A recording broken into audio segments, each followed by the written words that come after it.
The sound of expensive leather shoes on marble floors echoed through the nearly empty church as James Crawford approached the altar where a woman in a white wedding dress stood frozen in shock.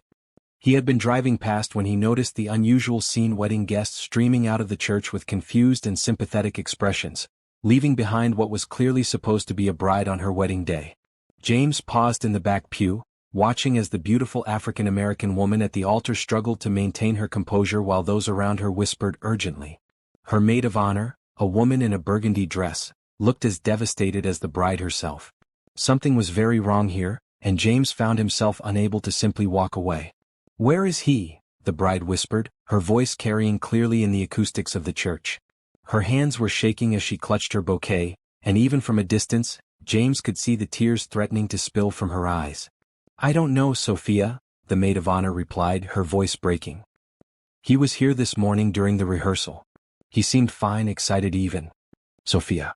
James filed the name away as he watched the scene unfold with growing horror. Someone had abandoned this woman Sophia on what should have been the happiest day of her life. The priest approached them with gentle sympathy. "My dear, perhaps we should move to the back room." The guests. But Sophia couldn't seem to move. She stood there in her pristine white dress, looking like a statue of heartbreak as the reality of her situation sank in. James had seen enough devastation in his business dealings to recognize when someone's world was falling apart, and this woman's world was crumbling in real time. A young man in a rumpled tuxedo rushed back into the church, his face flushed with panic. "I've called him 20 times. His phone goes straight to voicemail. I drove to his apartment, but his car is gone. Sophia, I'm so sorry." James felt a surge of anger on behalf of this stranger. What kind of man abandoned someone at the altar? What kind of coward left a woman standing in a wedding dress without even the courtesy of an explanation? Did he say anything? Sophia's voice was barely audible now. "Yesterday, this morning, anything at all?" The young man shook his head miserably. "Nothing." He was nervous, sure, but every groom is nervous. "He talked about the honeymoon, about starting your new life together." "I swear, Sophia, he gave no sign that he was planning to run away." "Run away." The words hit the church like a physical blow, and James watched as Sophia's face went completely white. The remaining guests began to leave in small groups, their whispered conversations floating through the air like daggers. Poor thing. How could he just leave her like that? Something must have happened. Maybe it's for the best. James clenched his fists at the last comment. How could anyone think this humiliation was for the best? This woman Sophia was clearly devastated, her entire future ripped away in a single morning. An older woman who must have been Sophia's mother rushed to her side. "Oh, sweetheart. Let's get you out of this dress. Let's go home." "I can't go there," Sophia said, her voice hollow with shock. "I can't face that apartment. All our things together, the wedding gifts we haven't even opened yet." James could see the full scope of the disaster now. This wasn't just a wedding that had been called off, this was a complete life implosion. Sophia was stranded, heartbroken, and apparently homeless in a single devastating blow. The maid of honor squeezed Sophia's hand. "You can stay with me as long as you need. We'll figure this out." But James could see that even her friend's offer of help wasn't enough to pierce through Sophia's shock and despair. She looked lost, adrift, like someone whose anchor had been cut away without warning. As the church continued to empty, James found himself stepping forward. He wasn't sure what he intended to do or say, but something about this woman's dignity in the face of such humiliation compelled him to act. The photographer was packing up her equipment with obvious discomfort. "I'm so sorry, dear. Should I just pack up?" Sophia nodded numbly, unable to speak. James could see that she was holding herself together through sheer force of will, but that will was fracturing with each passing moment. Finally, the church was empty except for Sophia, her maid of honor, her parents, and James himself, still standing uncertainly in the back. The silence was deafening, not the expectant hush of a ceremony about to begin, but the hollow quiet of dreams that had died. "Why?" Sophia whispered to the empty air. "Why today? Why like this?" That was when James made his decision. He couldn't stand by and watch this woman's devastation without offering help. He had resources, influence, the ability to make a difference in someone's life. And something about Sophia's grace under such impossible circumstances told him she was worth helping. He walked down the aisle, his footsteps loud in the silence. Sophia's family looked up in surprise as he approached, but he kept his eyes on the bride herself. "Excuse me," he said gently, stopping a respectful distance away. "I don't mean to intrude, but I couldn't help but notice that you seem to be in need of assistance. Sophia looked up at him with red-rimmed eyes, clearly confused by the appearance of this well-dressed stranger. I'm sorry, do I know you? My name is James Crawford, he said, offering a slight bow. And I was wondering if perhaps we might speak privately for a moment.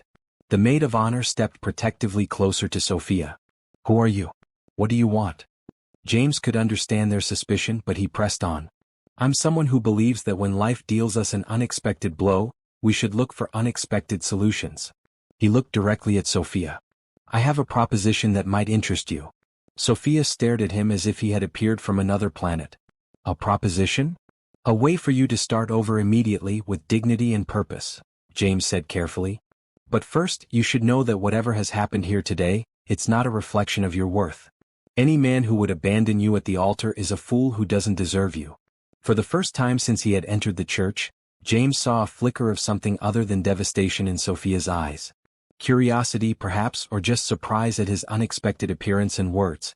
I think, he said gently, that you and I should have a conversation about turning this worst day of your life into the first day of something much better.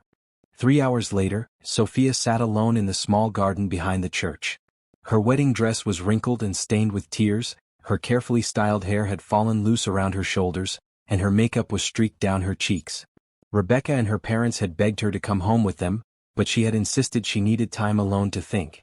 The sun was beginning to set, casting long shadows across the garden. The irony wasn't lost on her that she was supposed to be at her reception right now, dancing with her new husband, surrounded by friends and family celebrating their love. Instead, she was sitting on a stone bench, wondering how her life had fallen apart so completely in a single day. She heard footsteps on the gravel path and looked up, expecting to see Rebecca returning to check on her. Instead, she saw a tall man in an expensive suit walking toward her. He was handsome in a refined way, with dark hair and kind eyes, but she had never seen him before. Excuse me, he said gently, stopping a respectful distance away. I don't mean to intrude, but are you all right? Sophia almost laughed at the question. All right? She was about as far from all right as a person could be. But something in his voice, a genuine concern rather than mere politeness, made her look at him more carefully. I'm fine, she lied, her voice hoarse from crying. The man studied her for a moment, taking in her wedding dress and obvious distress. I'm James Crawford. I was driving by and saw you here. You look like you might need help. James Crawford, she repeated, the name sounding familiar. Then it clicked. The businessman? Crawford Industries? He nodded, looking slightly uncomfortable with the recognition. Yes. But right now I'm just someone who noticed that you seem to be having the worst day of your life. Despite everything, Sophia felt a small smile tug at the corner of her mouth. That's probably the most accurate thing anyone has said to me today. James stepped closer, his expression gentle. Do you have somewhere to go? Someone to call? The simple questions opened the floodgates again, and fresh tears began to fall. I was supposed to get married today, she said, her voice breaking. But my fiancé, he just left.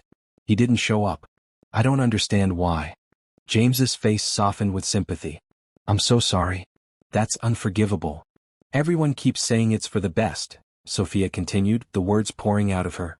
But how can it be for the best? I loved him. I thought he loved me. We had plans, a whole life mapped out together. And now I have nothing. No job, no home that doesn't have his things in it, no future that makes sense anymore. James sat down on the bench beside her, maintaining a respectful distance. What's your name? Sophia. Sophia Bennett. She wiped her eyes with the back of her hand. I'm sorry, I don't know why I'm telling you all this. You're a complete stranger. Sometimes it's easier to talk to a stranger, James said quietly. And for what it's worth, any man who would abandon you on your wedding day is a fool who doesn't deserve you. Something in his tone made Sophia look at him more closely. There was a sadness in his eyes that matched her own, a loneliness that spoke of his own disappointments. You sound like you know something about being disappointed by people, she said. James was quiet for a moment, then nodded.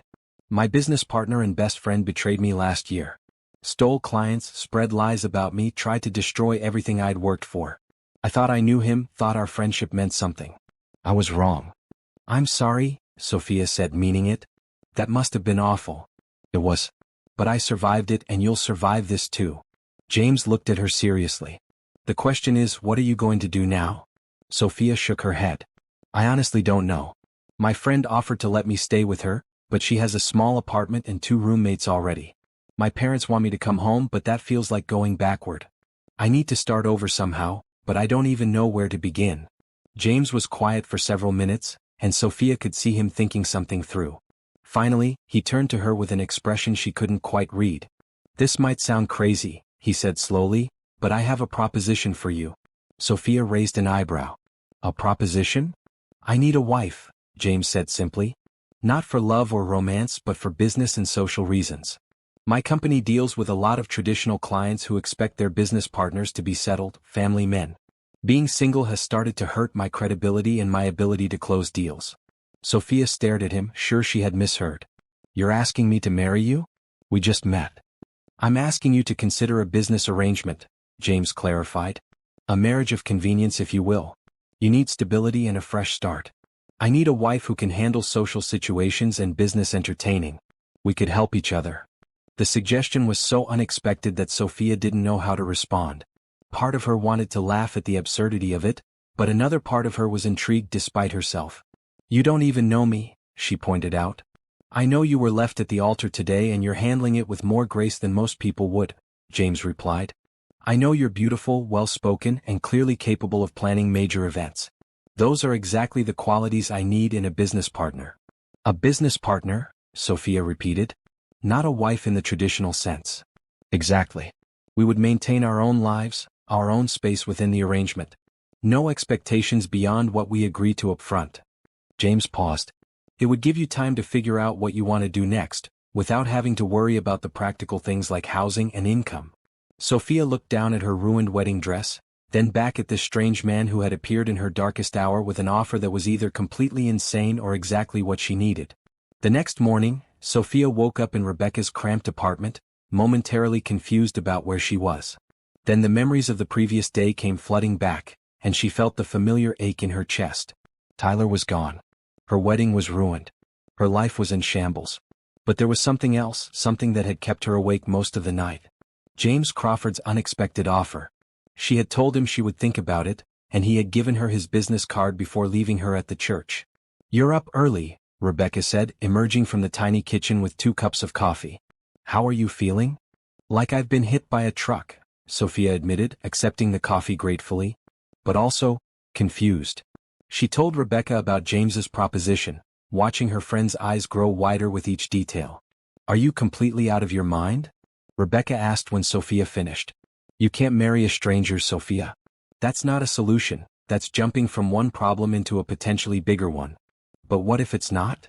Sophia said, surprising herself with how much she had apparently thought about this. What if it's exactly what I need right now? A chance to start over without having to worry about survival. What do you even know about this guy? He could be dangerous or crazy or... He's James Crawford, Sophia interrupted. I looked him up online this morning. He's legitimate, Rebecca. Crawford Industries is worth hundreds of millions of dollars. He's been featured in business magazines, he does charity work, there's never been any scandal associated with him. Rebecca set down her coffee cup hard. That doesn't mean he's not crazy, Sophia. Normal people don't propose marriage to strangers in church gardens. Normal people also don't get abandoned at the altar, Sophia replied quietly. Maybe this is my chance to take control of my life instead of just letting things happen to me. Before Rebecca could respond, Sophia's phone rang. She looked at the screen and felt her heart skip a beat. It was Tyler. Don't answer it, Rebecca said immediately. But Sophia was already sliding her finger across the screen. Hello? Sophia, thank God. Tyler's voice sounded strained, panicked. I've been trying to reach you since yesterday. Are you okay? Am I okay? Sophia's voice rose with disbelief. You left me at the altar, Tyler? In front of everyone we know. How exactly did you think I would be? I can explain everything, Tyler said quickly. I got scared, okay? It wasn't about you, it was about me. The commitment, the pressure, everything felt so permanent and I panicked. So you ran away, Sophia said, her voice deadly calm now. On our wedding day. Instead of talking to me, instead of being honest about your feelings, you just disappeared. I know it was wrong, Tyler continued, his words coming faster now. But I've had time to think and I realize what a mistake I made. I love you, Sophia. I want to marry you. We can reschedule, have a small ceremony, just us and our families.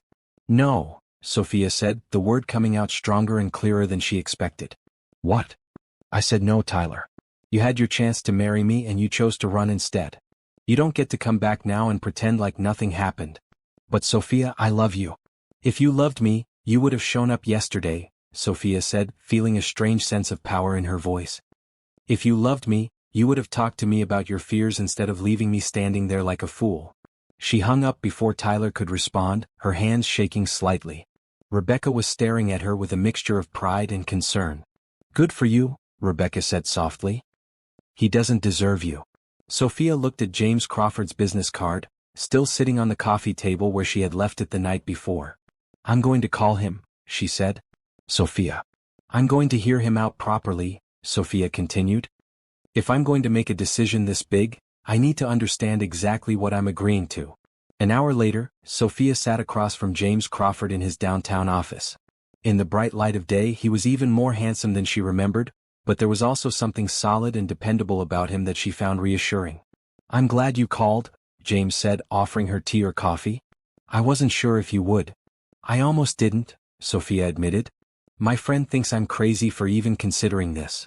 She's probably right to be concerned, James said honestly. It's an unusual arrangement.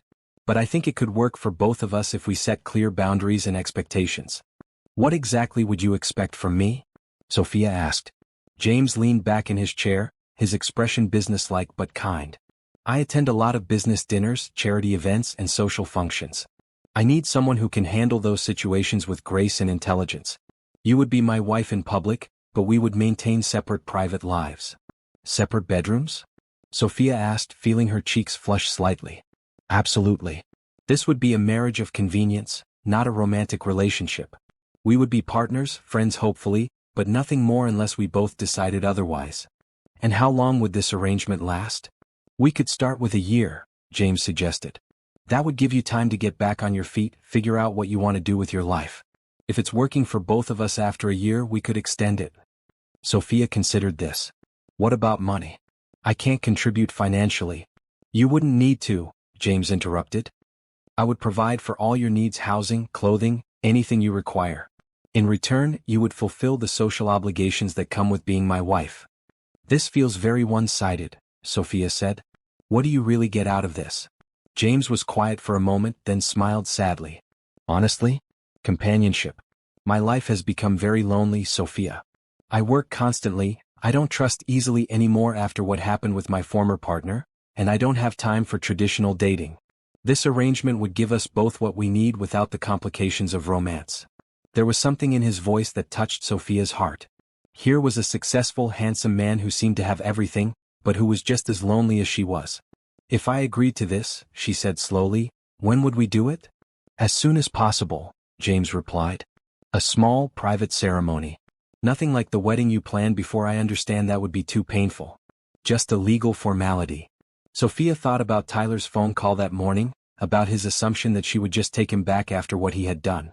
She thought about the pitying looks from the wedding guests, about starting over with nothing, about being dependent on her friends and family for help. Okay, she said quietly. James blinked as if he hadn't expected her to agree. Okay. Yes, Sophia said, feeling more certain with each word. I'll marry you, James Crawford. But I have one condition.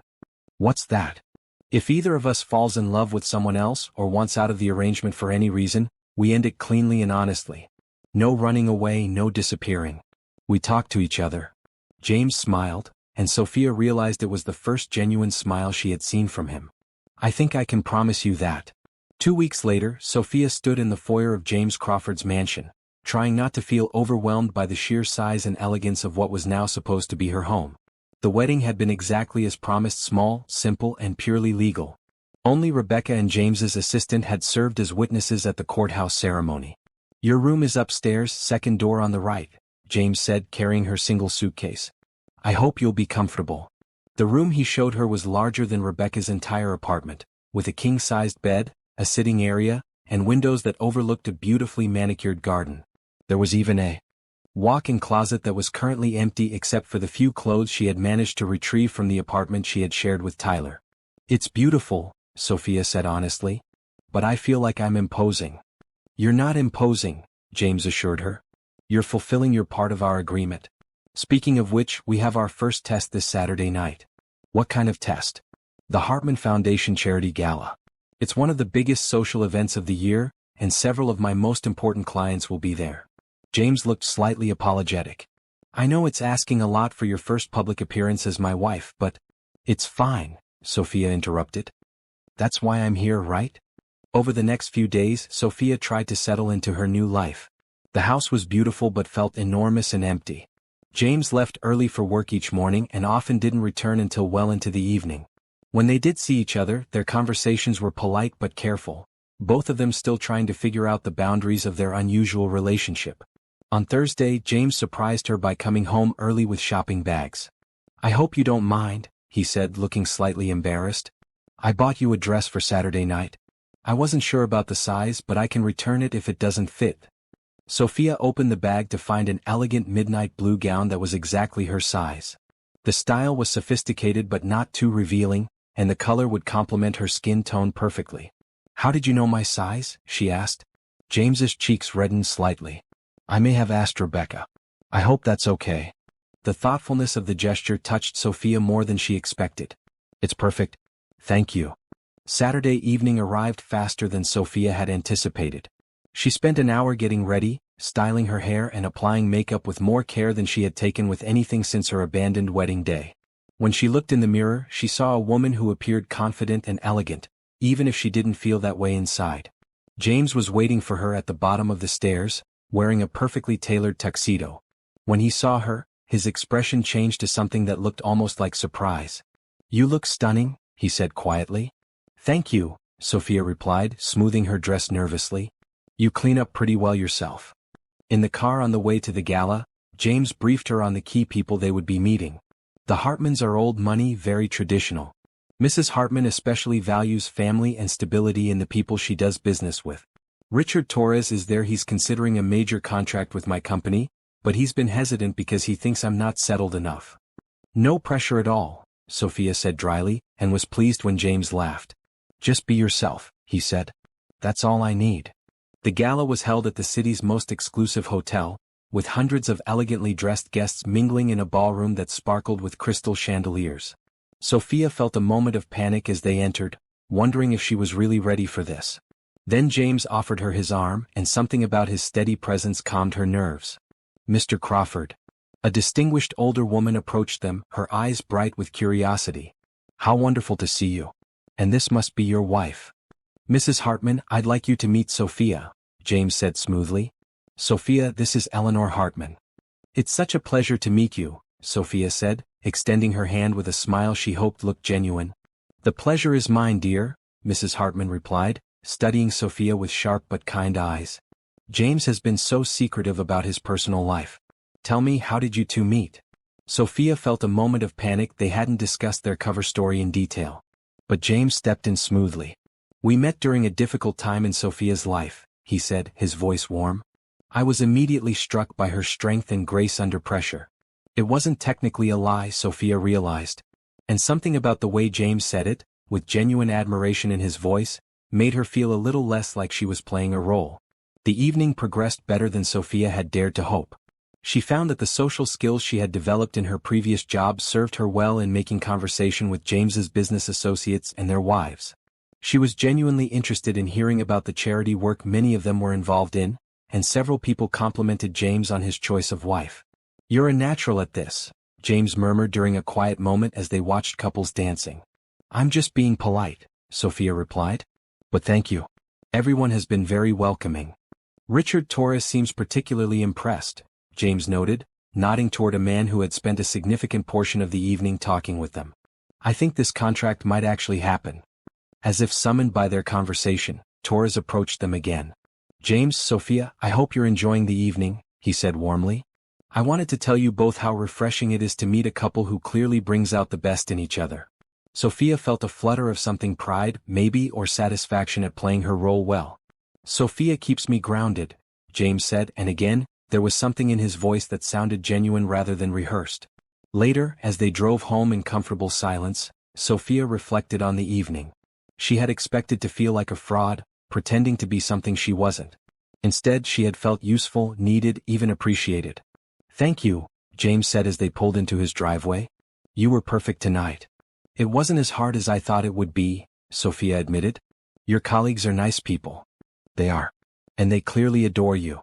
James paused, then added quietly, "I can see why." Something in his tone made Sophia look at him more carefully, but his expression was unreadable in the dim light of the car. "Good night, James," she said softly. "Good night, Sophia."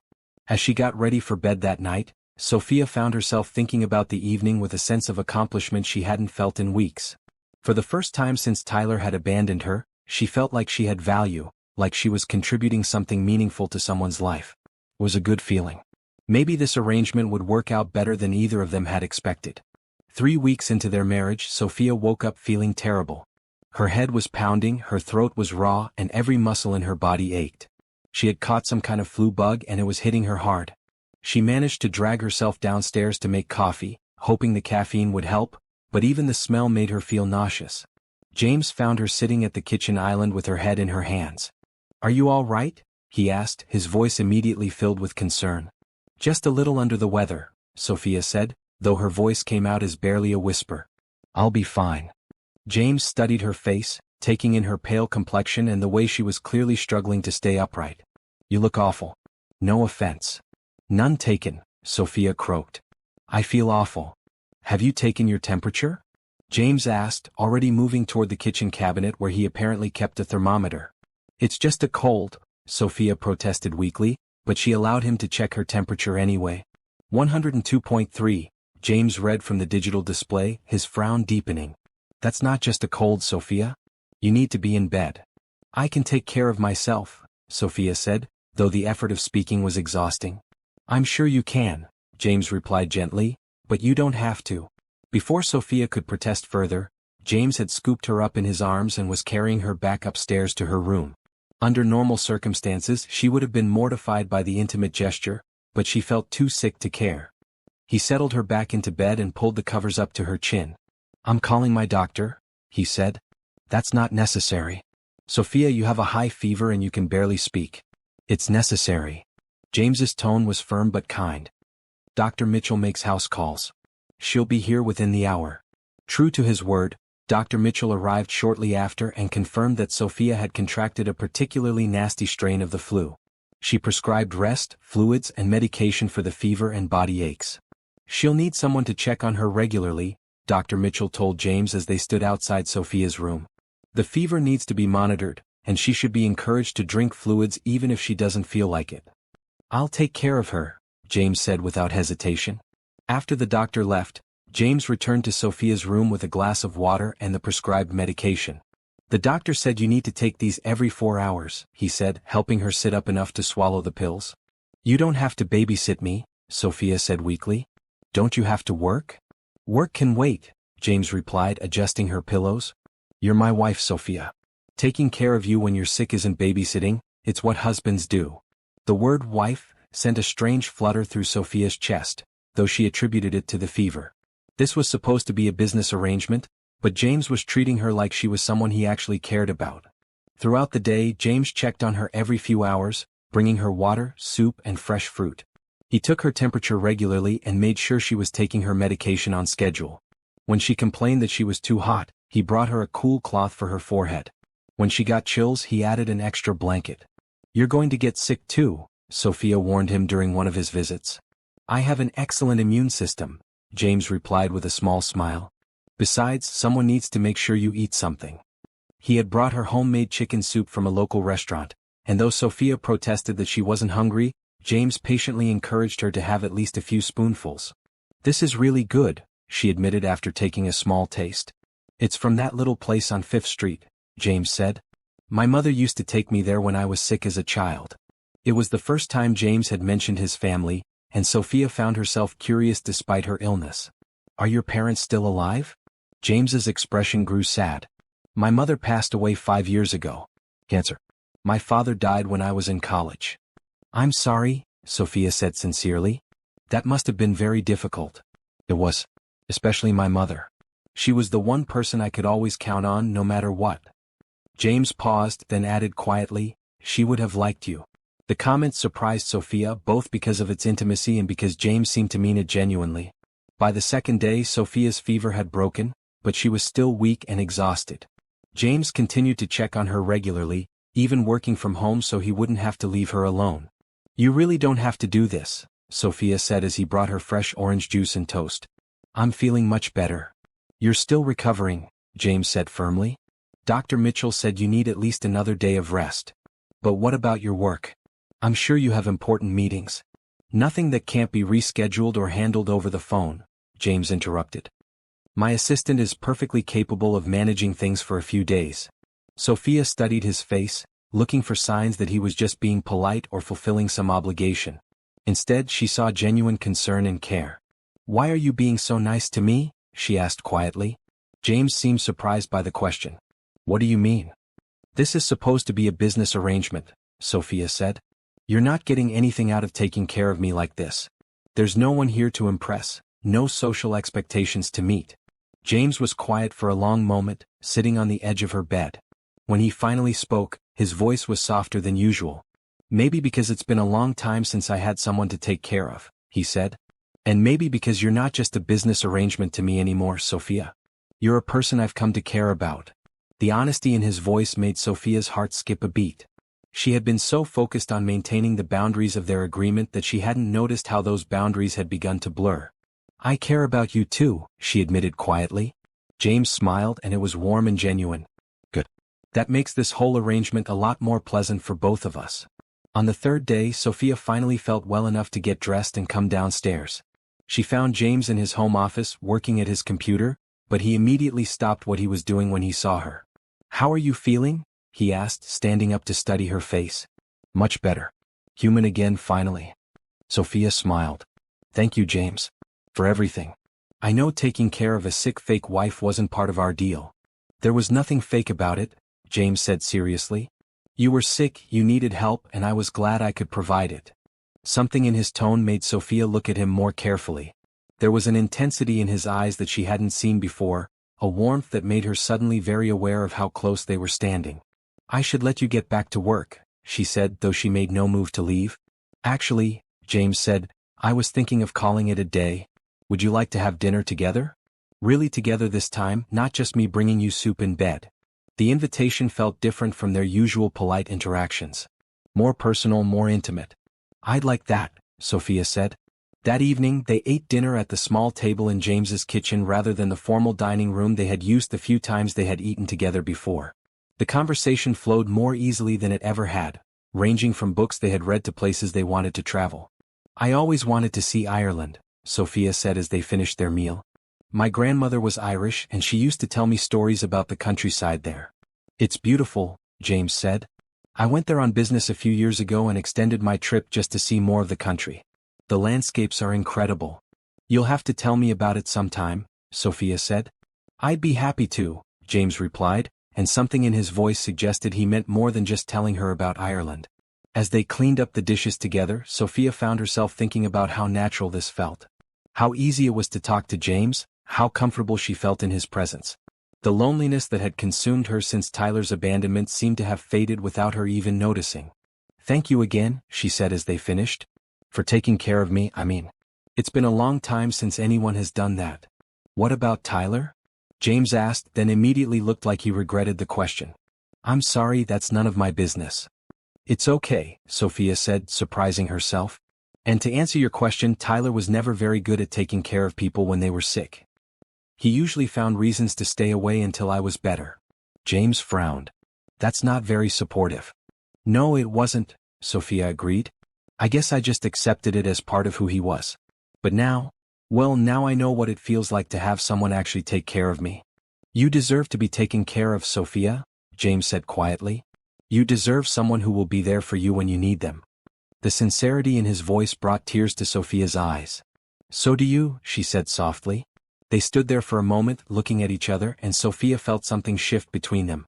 The careful politeness of their arrangement was giving way to something deeper, something that felt dangerously close to real affection. The business trip to Chicago was supposed to be routine. James had to meet with potential investors for a new project, and Sophia would accompany him to a dinner with their wives and a charity luncheon. It was exactly the kind of public appearance their arrangement was designed for. But as they sat together on the plane, Sophia realized how much her feelings about these trips had changed.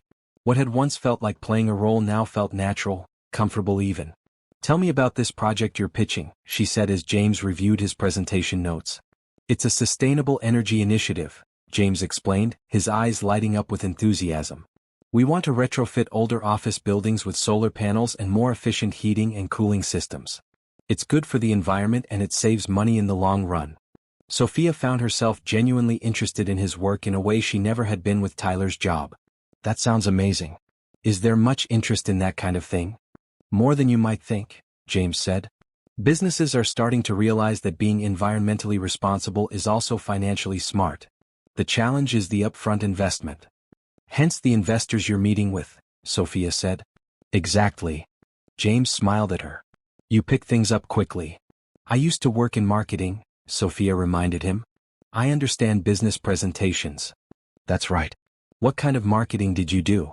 It was a simple question, but it made Sophia realize that despite living together for over a month, they still knew relatively little about each other's histories. "Consumer products mostly," she said.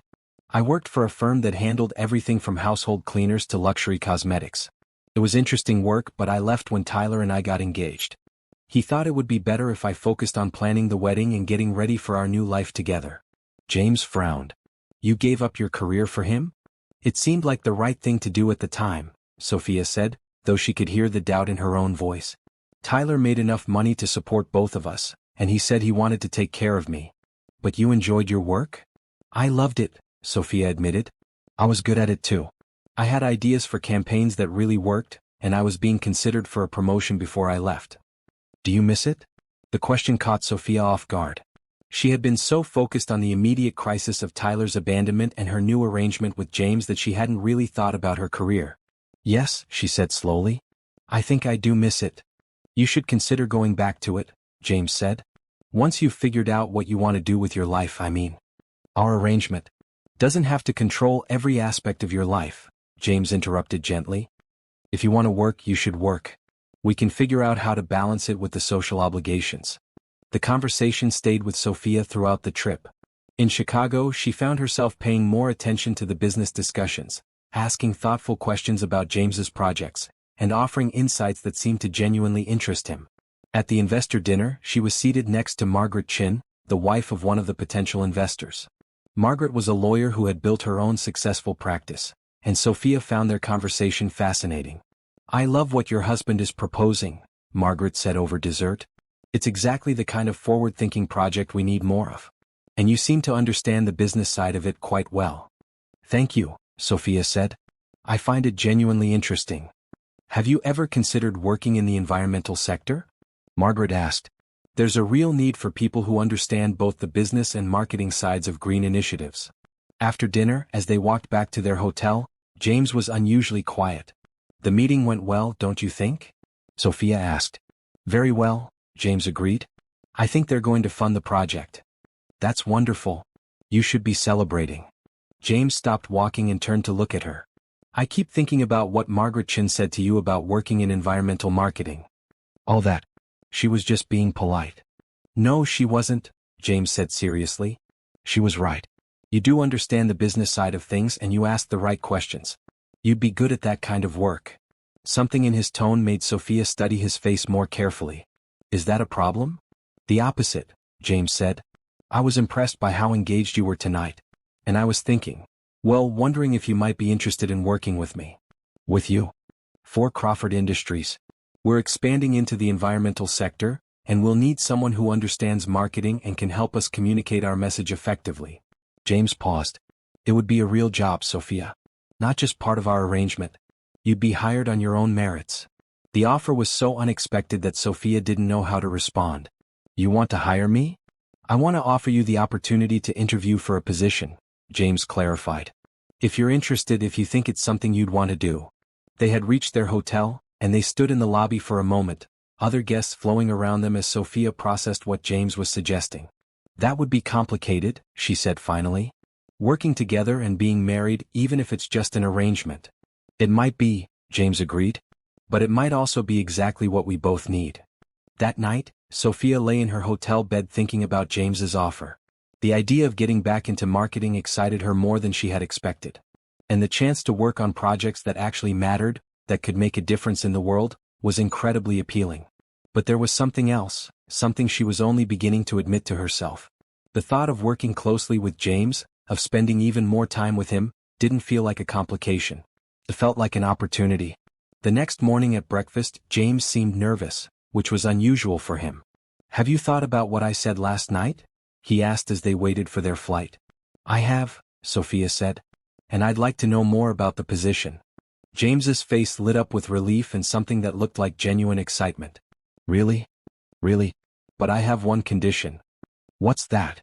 "If we're going to work together, we need to be completely honest with each other about our professional relationship versus our personal arrangement," Sophia said.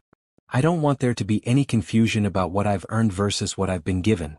"Agreed," James said immediately. "You'll be hired based on your qualifications, not our marriage. And if the job doesn't work out, it won't affect our personal arrangement." As their plane took off, Sophia looked out the window at the city falling away below them and felt something she hadn't experienced in months: excitement about the future. For the first time since Tyler had abandoned her, she was thinking about what she wanted to do with her life rather than just how to survive. And increasingly, what she wanted seemed to involve James Crawford in ways that went far beyond their original business arrangement. Sophia's first day at Crawford Industries was both nerve-wracking and exhilarating. James had insisted that she interview with the marketing director and other department heads just like any other candidate, and she had gotten the job on her own merits. Now, 6 weeks after their trip to Chicago, she was starting fresh in a career she was genuinely excited about. "Welcome to the team," said Patricia Rodriguez, the marketing director, as she showed Sophia to her office. "James has told us great things about your experience and ideas." Sophia's office was small but bright, with windows overlooking the city. She spent her first morning reviewing materials about Crawford Industries' environmental initiatives and was impressed by the scope and ambition of their projects. Around noon, James appeared in her doorway with 2 cups of coffee. "How's your first day going?" he asked, offering her one of the cups. "Really well," Sophia said, accepting the coffee gratefully. "This work is fascinating. I had no idea how many different environmental projects you were involved in." "We're just getting started," James said, settling into the chair across from her desk. "The market for sustainable business solutions is huge, but we need to do a better job of communicating our value proposition to potential clients." "I've been reading through some of your existing marketing materials," Sophia said, "and I think I see the problem. You're focusing too much on the technical aspects and not enough on the business benefits." James leaned forward with interest. "What do you mean?" "Well, take the solar panel retrofitting project. Your current brochure spends 3 pages explaining how the technology works, but only 1 paragraph on how much money it will save the client." Sophia pulled out the brochure she had been reviewing. "Business owners don't care about the technical details. They care about return on investment, operational savings, and maybe the public relations benefits of being seen as environmentally responsible." "That makes perfect sense," James said, looking impressed. "Do you have ideas for how to refocus the messaging?" For the next hour, they discussed Sophia's preliminary ideas for repositioning Crawford Industries' environmental division. James listened carefully, asked thoughtful questions, and clearly valued her input. "You're going to be a huge asset to this company," he said as he prepared to leave for his next meeting. "I hope so," Sophia replied. "It feels good to be working again, to be contributing something meaningful." "It suits you," James said, pausing in the doorway. "You light up when you talk about this work." After he left, Sophia found herself smiling as she returned to her research. It had been a long time since she felt this confident and capable. Working together turned out to be easier than either of them had expected. They maintained complete professionalism during business hours, with James treating Sophia exactly like any other employee. But their evenings at home became more relaxed and intimate as they shared stories about their days and collaborated on projects. "The Peterson Group wants to see a full presentation next week," James said one evening as they cooked dinner together. It had become a routine they both enjoyed, sharing the tasks and talking about their work. "I'll have the new marketing materials ready by Friday," Sophia assured him. "I think they're going to love the ROI projections." "I know they will. Your work has been incredible, Sophia." James paused in chopping vegetables to look at her. "I don't just mean as my wife or as part of our arrangement. I mean as a professional. You're really talented at this." The praise meant more to Sophia than she cared to admit. Thank you. It feels good to be using my brain again to be building something. Is this what you want to do long term? James asked. Environmental marketing, I mean? Sophia considered the question as she stirred the sauce they were making. I think so. I love the work and I love feeling like what I do makes a difference. Plus, she added with a smile, I have a pretty great boss. James laughed. Just pretty great? Okay, maybe more than pretty great, Sophia admitted, and something in her tone made James look at her more closely. They were standing close together in the kitchen, and Sophia suddenly became very aware of the warmth of his body next to hers, the way his eyes seemed to search her face. Sophia, James said quietly, and there was something in his voice that made her heart beat faster. Yes. I need to tell you something. This arrangement we have, this marriage of convenience. He paused as if trying to find the right words. It's not feeling very convenient anymore. What do you mean? Sophia asked, though she thought she knew. I mean, I've stopped thinking of you as my business partner wife and started thinking of you as just my wife. James's voice was soft but intense. I wake up looking forward to seeing you. I think about you during the day. When you smile, it makes me happy in a way that has nothing to do with our agreement. Sophia felt her breath catch. James? I'm falling in love with you, he said simply. I don't know when it started, but I know it's real. And I needed you to know that even if it complicates everything. For a moment, Sophia couldn't speak. The confession she had been hoping to hear but hadn't dared to expect hung in the air between them. It doesn't complicate anything, she said finally. Because I'm falling in love with you too. James's face transformed with relief and joy. Really? Really, Sophia confirmed, stepping closer to him. You've been kinder to me, more caring and supportive than anyone has ever been. You make me feel valued and appreciated and loved. You are loved, James said, reaching up to cup her face gently in his hands. So very loved. When he kissed her, it was nothing like the brief, formal kiss they had shared at their courthouse wedding. This was warm and tender and full of all the feelings they had been holding back for weeks. So what happens now? Sophia asked when they finally broke apart. Now we stop pretending this is just an arrangement, James said, his arms still around her. Now we see what it's like to be married for real. That night, for the first time since their wedding, James didn't go to his own room. They talked until late into the night, sharing stories about their childhoods, their dreams, their fears. They talked about Tyler and James's former business partner, about the pain of betrayal and the healing power of trust. I never thought I'd be able to trust anyone completely again, James admitted as they lay together in the dark. Neither did I, Sophia said, tracing circles on his chest with her finger. But somehow trusting you feels like the easiest thing in the world. I love you, Sophia Crawford, James said, and the sound of her married name on his lips made her heart sing. I love you too, James Crawford, she replied. My husband. The word husband had never sounded so perfect. 3 months into their new relationship, Sophia was happier than she had ever been. Her work at Crawford Industries was thriving, her marriage with James had blossomed into something beautiful and real, and she had finally begun to feel like her life was moving in the right direction. That's when Tyler showed up. Sophia was leaving the Crawford Industries building after work when she saw him waiting by her car. For a moment she thought she was imagining things. But no, it was definitely Tyler, looking much the same as he had on their almost wedding day, except perhaps more desperate. Sophia, he said, stepping toward her as she approached her car. Thank God. I wasn't sure you'd see me. What are you doing here, Tyler? Sophia's voice was calm, but her heart was racing. She hadn't seen or heard from him since that phone call the day after their failed wedding. I needed to see you, Tyler said, his eyes pleading. I've been trying to reach you for months, but your phone number has been disconnected, and you moved out of our apartment. I have a new life now, Sophia said simply. You made that necessary when you abandoned me at the altar. I know, and I'll regret that for the rest of my life, Tyler said quickly. But Sophia, I've had time to think, to figure out what really matters. I made the biggest mistake of my life when I walked away from you. Sophia looked at him carefully. He seemed thinner than she remembered, and there were dark circles under his eyes. Tyler, it's been over 4 months.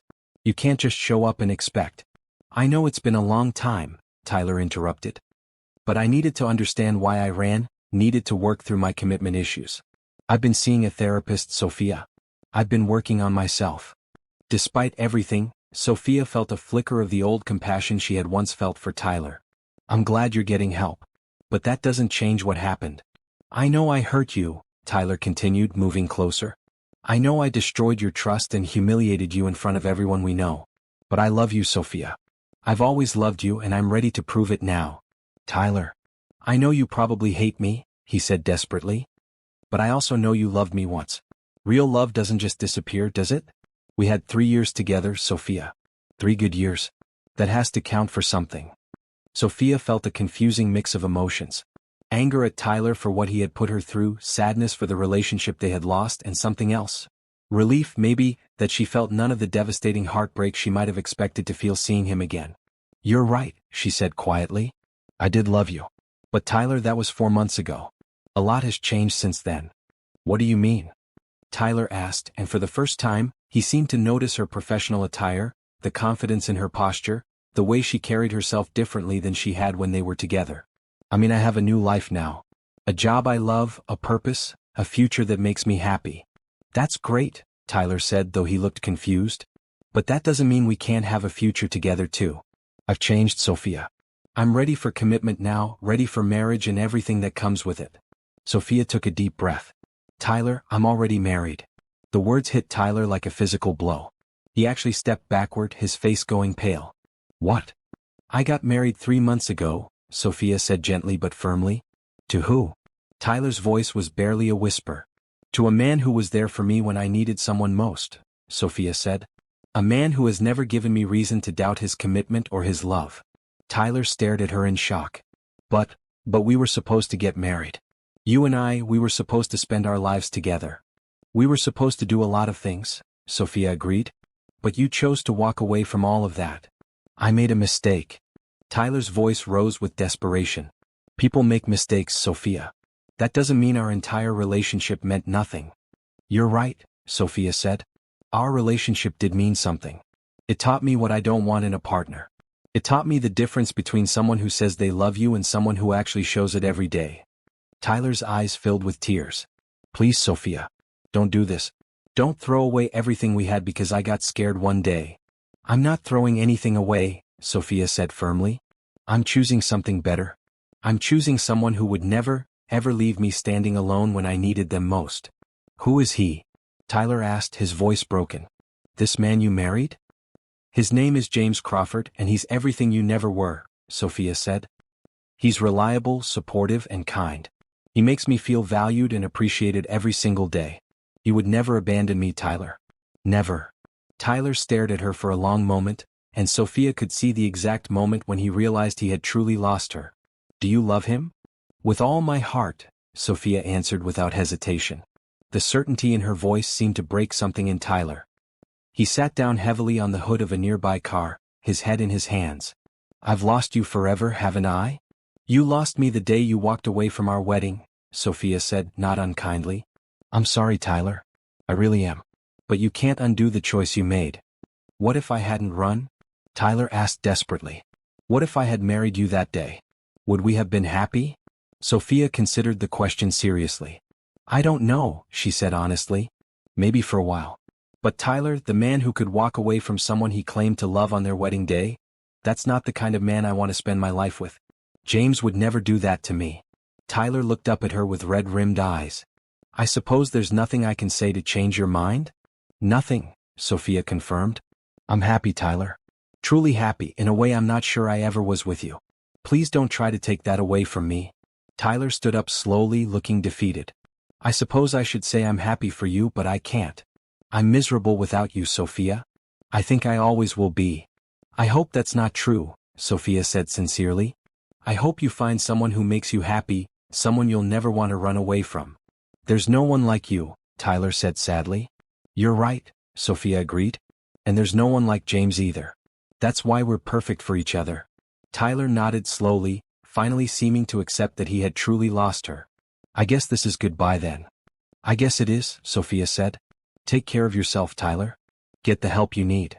Tyler walked away without looking back, and Sophia watched him go with a sense of closure she hadn't expected to feel. When she got in her car and started driving home to James, she realized that seeing Tyler again had only confirmed what she already knew. She had made the right choice. James was her future, her real love, her true husband. Tyler was just a painful memory from a life she no longer wanted. That evening, Sophia sat in her car in the driveway of James's house, their house. She corrected herself, trying to decide whether to tell James about Tyler's unexpected appearance. Part of her wanted to keep it to herself, to not bring the shadows of her past into the bright happiness of her present.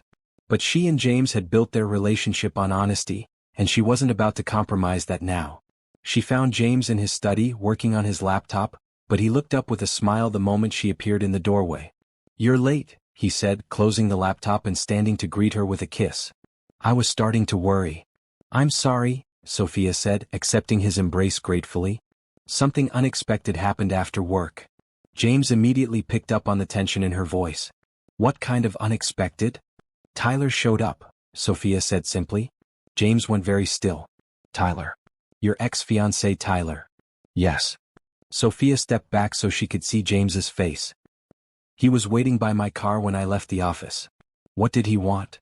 James's voice was carefully controlled, but Sophia could see the tightness around his eyes. "To apologize. To try to win me back." Sophia took James's hands in hers. "He says he's been in therapy, that he's worked through his commitment issues and is ready to marry me now." James was quiet for a long moment, studying their joined hands. When he looked up, his expression was carefully neutral. "And what did you tell him?" "I told him I was already married to someone I love," Sophia said firmly. "I told him it was too late." Some of the tension left James's shoulders, but not all of it. "How do you feel about seeing him again?" It was such a James question, thoughtful, caring about her feelings rather than just his own fears.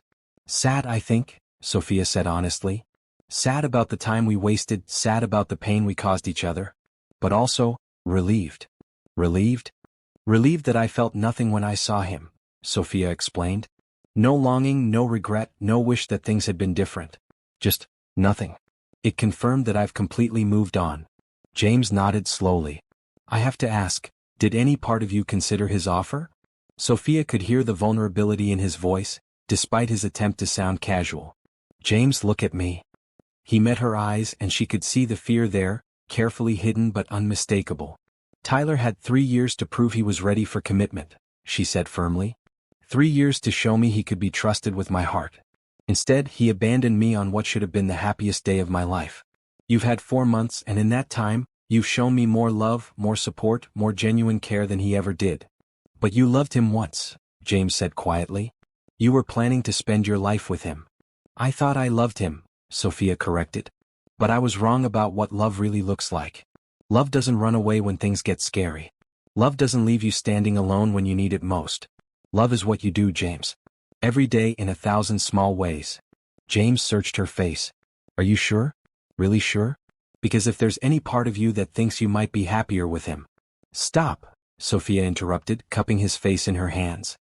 "James Crawford, you are the love of my life. Not because we have a convenient arrangement, not because you rescued me from a bad situation, but because you are the kindest, most honorable, most wonderful man I have ever known. I choose you. I will always choose you." James closed his eyes and leaned into her touch. "I was terrified," he admitted. "When you said he wanted you back, I was terrified that I was going to lose you." "You're never going to lose me," Sophia said softly. "I promise you that." "What if he comes back? What if he keeps trying to convince you?" "Then I'll keep telling him the same thing. I'm married to the man I love, and nothing is going to change that." Sophia kissed him gently. "You have my whole heart, James. Tyler can't take that away because it was never his to begin with." James held her close, and Sophia could feel some of the last tension leaving his body. "I love you so much," he murmured against her hair. "I love you too," she replied. "More than I ever thought possible." They stood there in comfortable silence for a few minutes, holding each other and enjoying the simple pleasure of being together. "There's something else," Sophia said eventually. "What?" "Seeing Tyler today made me realize something important." She pulled back to look at James again. "Our arrangement, our marriage of convenience, it was never really about convenience, was it?" James looked puzzled. "What do you mean?" "I mean we both could have found other solutions to our problems," Sophia said. "You could have hired an actress to play your wife at business functions. I could have stayed with friends or family while I figured out my next steps. But we didn't want those solutions. We wanted each other," James said slowly, understanding dawning in his eyes. "We wanted each other," Sophia confirmed. "From that first night in the church garden, we were both looking for something real. We just weren't ready to admit it yet." James smiled, the first real smile she had seen from him since she mentioned Tyler's visit. So you're saying our marriage of convenience was actually fate? I'm saying our marriage of convenience was actually love, Sophia corrected. We just needed time to recognize it. Well then, James said, pulling her close again, I think we should celebrate. Celebrate what? The fact that Tyler's reappearance has only made us more certain about what we have together, James said. The fact that we've survived our first real test as a couple. The fact that we're not a marriage of convenience anymore, we're just a marriage. Just a marriage, Sophia repeated, liking the sound of it. I think I like that better than our original arrangement. Much better, James agreed and kissed her like he meant to keep doing it for the rest of their lives. Later that night, as they lay in bed together, Sophia felt a deep sense of peace. Tyler's return had been unsettling, but it had also been necessary. It had forced her to examine her feelings and make a conscious choice about her future. And she had chosen James, completely and without reservation. No more ghosts from the past, she murmured against James's chest. No more fear about the future, James replied, stroking her hair. Just us, Sophia said. Just us, James agreed. Forever. 6 months later, Sophia stood in front of her bedroom mirror, adjusting the skirt of her cream-colored dress. It was nothing like the elaborate white gown she had worn to her first failed wedding attempt. This dress was simple, elegant, and chosen for a ceremony that would be filled with genuine love rather than nervous hope. Are you ready? Rebecca asked from behind her. Sophia's best friend had been thrilled when Sophia had asked her to be her maid of honor for the second time, especially since this wedding would actually happen. More than ready, Sophia said, turning to smile at Rebecca. I can't wait to marry him. It's so different from last time, Rebecca observed. You seem completely calm. Because I am, Sophia said. There's no doubt in my mind about James, no fear that he might change his mind or run away. He's the most reliable man I've ever known.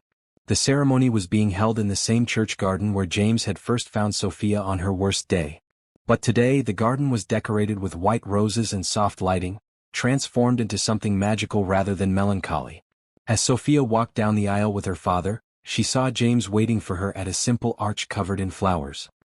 He was wearing a dark suit and the most radiant smile she had ever seen. When their eyes met, she felt her heart overflow with happiness. You look beautiful, James said softly as she joined him at the altar. So do you, she replied, taking his hands in hers.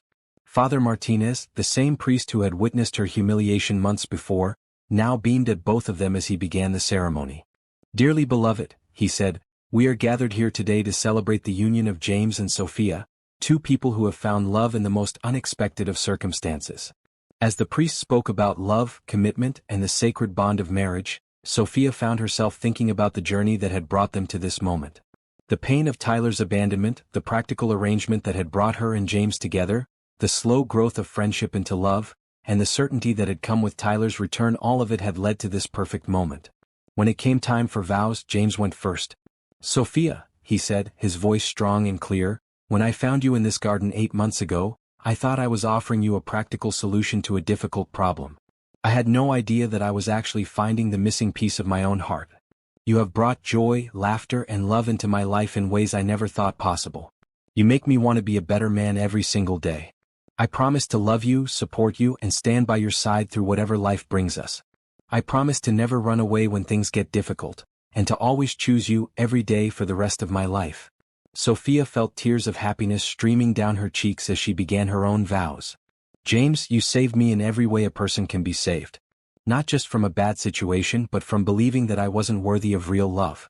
You showed me what it means to be truly cared for, to have someone who puts my needs alongside their own, who celebrates my successes and comforts me in my failures. You gave me back my confidence, my career, and most importantly, my faith in love itself. I promise to love you with everything I have, to support your dreams as you have supported mine, and to choose you every day for the rest of our lives together. When Father Martinez pronounced them husband and wife, James kissed Sophia with a tenderness that made every guest smile through their tears. Ladies and gentlemen, the priest announced, I present to you Mr. and Mrs. James Crawford for real this time. The reception was held in the garden of James's house, with twinkling lights strung between the trees and tables set up on the lawn.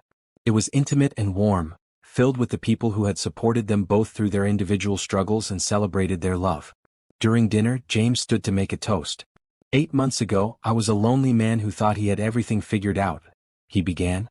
I thought I could solve my personal problems with a business arrangement, that I could find companionship without risking my heart. Sophia taught me that the best things in life can't be arranged or negotiated, they have to be felt, lived, and chosen every single day. He turned to Sophia, his eyes shining with love. You are my greatest blessing, my dearest friend, and the love of my life. Here's to our real beginning. As the evening progressed, Sophia found herself constantly amazed by how different this celebration felt from the wedding she had planned with Tyler. That event had been about impressing others, about creating the perfect image of happiness.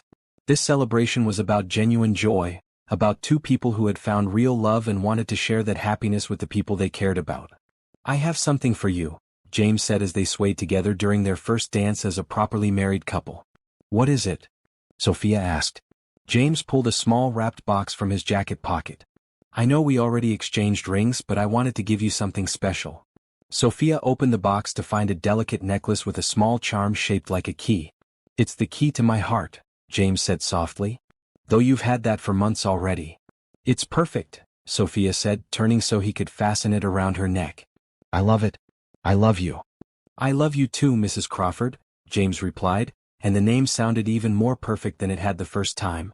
As the evening wound down and their guests began to leave, Sophia and James found themselves alone in the garden where they had first met.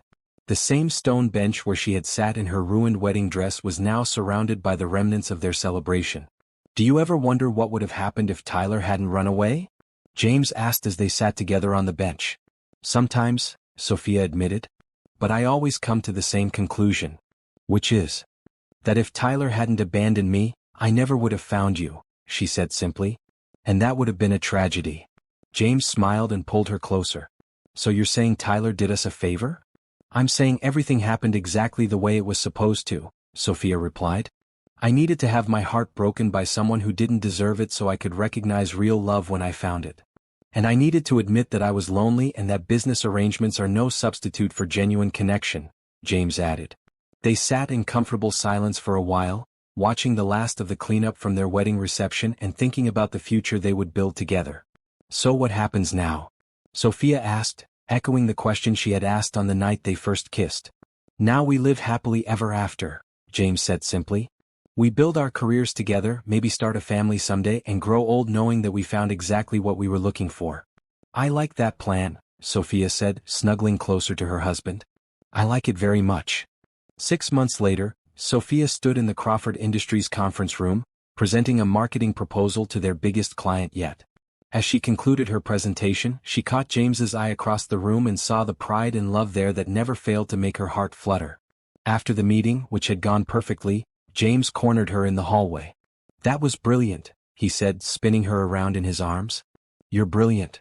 We're a good team, Sophia said, laughing as he set her down. The best team, James agreed, then looked at her with an expression she couldn't quite read. Speaking of teams, how would you feel about adding a new member to ours? Sophia's eyes widened as she understood what he was asking. Are you saying? I'm saying I think we're ready to start a family, James said softly. If you wanted, that is. Sophia's answer was to kiss him right there in the hallway, not caring who might see them. I'll take that as a yes, James said when they broke apart, both of them grinning. That's definitely a yes, Sophia confirmed. As they walked hand in hand back to their offices, Sophia reflected on how completely her life had changed since that terrible day when Tyler had left her at the altar. She had thought her life was ending, but it had actually been beginning. She had found not just love, but purpose, partnership, and a future brighter than anything she had ever imagined. Sometimes the worst thing that happens to you turns out to be the best thing that ever happened to you. Sophia had learned that lesson the hard way, but she wouldn't change a single moment of her journey if it meant not ending up exactly where she was. In love, fulfilled, and ready for whatever came next with the man who had saved her in every way that mattered. I love you, Mr. Crawford, she said as they reached her office. I love you too, Mrs. Crawford, James replied. Forever and always. And they both knew he meant it. Dear listeners, thank you so much for taking this emotional journey with Sophia and James. Their story shows us that sometimes life's biggest disappointments can lead to our greatest blessings. I'd love to hear from you in the comments. What did you think of Sophia's choice between Tyler and James? Which moment in their love story touched your heart the most? Do you believe in second chances at love after heartbreak? Have you ever experienced a situation where something terrible led to something wonderful? Your thoughts and experiences mean the world to me, so please share your stories below.